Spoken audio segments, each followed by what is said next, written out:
안녕하세요. 오랜만에 영상으로 인사를 드리게 되었습니다. 제가 오늘 영상을 찍게 된 이유는 제가 드디어 테슬라 2년 반 만에 6만 킬로를 주행을 했습니다. 이 6만 킬로를 타면서 느꼈던 장점 그리고 단점을 한번 이야기를 드리도록 할게요. 일단 첫 번째 장점은 전 6만 킬로를 주행을 하면서 2년 반 동안 들어간 유지비가 한 5만원 채 되지 않아요. 워셔액을 이제 가는 비용, 교체한 비용, 그리고 충전을 할 때 비용은 저는 거의 다 무료로 충전을 했습니다. 거기에 들어간 주차비 이런 거 조금씩 들어간 거 빼고 거의 이제 교체한 부품도 없고 이런 부분에 있어서 유지비가 정말 적게 들어갔거든요.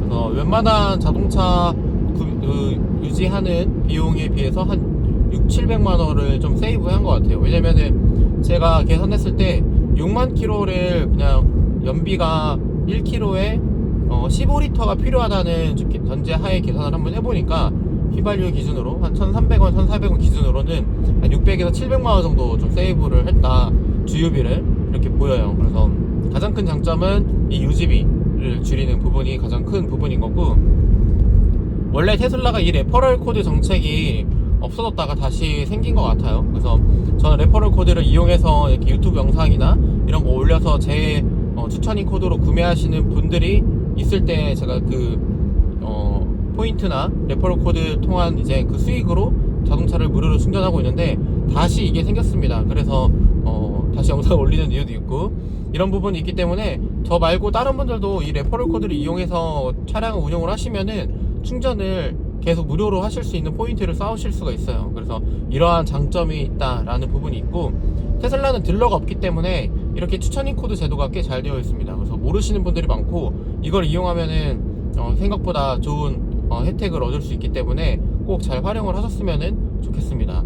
그리고 두 번째는 제가 정말 늘 말하지만 이 테슬라 같은 경우는 그 오토파일럿 기능을 빼고서는 정확하게 얘기를 할 수가 없는 것 같아요.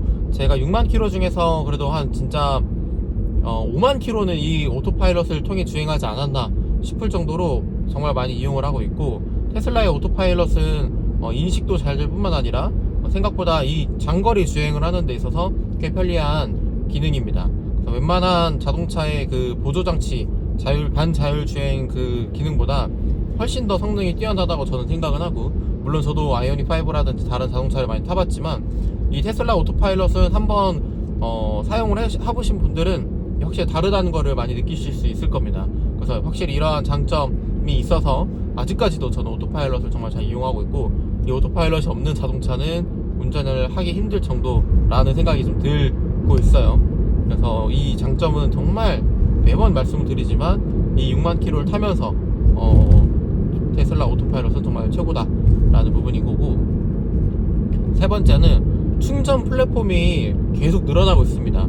테슬라는 슈퍼차저라는 별도의 테슬라 전용 충전소가 있는데, 어제도 제가 속초에 롯데리조트를 갔다 왔는데 원래는 한 4개, 5개 있었는데 3개가 더 생겼더라고요.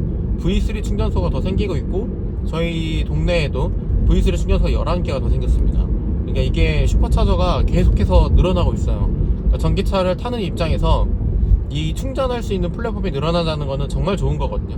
테슬라가 이 슈퍼차저를 계속 늘리고 있는 부분들이 가장 큰 장점이지 않나 라는 생각이 듭니다. 왜냐면은 충전을 하려면은 뭐 주유소만큼 아직 없지 않나요? 라고 하지만 주유소는 점차 없어지고 있고 하지만 충전소는 점차 늘어나고 있습니다. 충전소는 사실 공간 자체가 주유소만큼 크지 않고 그냥 그 쇼핑센터라든지 아니면 마트라든지 호텔 이런 데에 많이 들어가거든요. 그래서 생각보다 공간을 차지하지 않고 주차장에 설치할 수 있기 때문에 앞으로 저는 계속 더 늘어날 거라고 보고 있어요. 제가 제 고향이 전주에도 슈퍼차저가 생기고 있고, 그래서 이런 부분들을 봤을 때 앞으로 전기차를 타기 더 좋아지는 그런 환경적인 부분들이 이제 만들어지고 있다라는 생각이 듭니다. 그렇다면 단점은 없느냐 했을 때 말씀드리고 싶은 단점이 저는 딱 하나 있습니다. 뭐냐면 승차감에 대한 부분이에요. 그래서 저는 괜찮아요. 운전을 하는 제 입장에서는, 테슬라를 운용하는 제 입장에서는 유지비도 적게 들고, 그 다음에 운전을 할 때 이제 오토파일럿 기능을 활용해서 너무 편리하고, 이런 부분들은 너무 좋아요. 100점 만점에 100점이에요.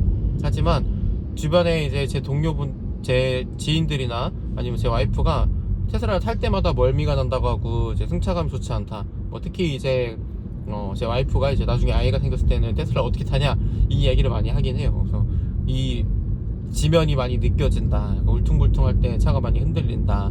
그리고 이제 노면 소리가 많이 들어온다 하는데, 노면 소리는 사실 자동차가 조용하다 보니까 좀 들어오는 것 같기도 하고, 네, 이 주행을 할 때 승차감 부분은 확실하게 단점이라고 생각은 합니다. 웬만한 이 정도 가격대의 자동차에 비해서 또 정숙성이라든지 이제 주행을 할 때 좀 편안하게 간다든지 흔들림이라든지 이런 부분들은 확실히 좀 있는 것 같고, 아무래도 이제 테슬라는 전기 자동차이기도 하고 자동차를 지금 많이 만들고 있지만 다른 자동차 브랜드들에 비해서 이런 승차감 부분은 조금 더 부족한 건 확실히 있다라는 생각이 듭니다. 승차감이 되게 중요하다고 생각하시는 분들은 시승을 하고 구매를 하시는 게 좋을 것 같아요. 근데 저는 그렇다고 해도 차를 테슬라에서 다른 기종으로 바꿀 생각은 없기 때문에 이후에 테슬라 모델 S 플래드나 모델 X 플래드를 한번 제가 시승을 해보고 승차감들이 좀 나아졌는지 이런 것도 같이 한번 공유를 드리도록 하겠습니다. 왜냐면 올해나 뭐 내년에 이제 아이 계획이 있기 때문에 만약에 아이가 탔을 때 또 멀미가 심하다든지 이런 부분들도 좀 고민이 되기 때문에 혹시 테슬라를 타면서 그 부분을 좀 더 줄일 수 있는 부분도 제가 좀 연구하거나 고민해가지고 공유 드리도록 할게요.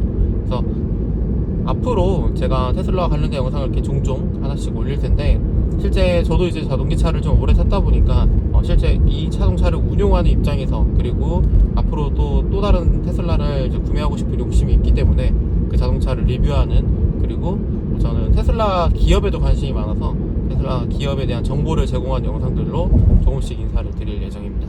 오늘은 6만 킬로를 주행한 걸 보고 혹시 또 궁금해 하시거나 앞으로 차량을 구매하고자 하시는 분들을 위해서 이렇게 짧게 장점과 단점에 대해서 이야기를 드렸습니다. 다음에 또 영상으로 인사드리도록 할게요. 감사합니다.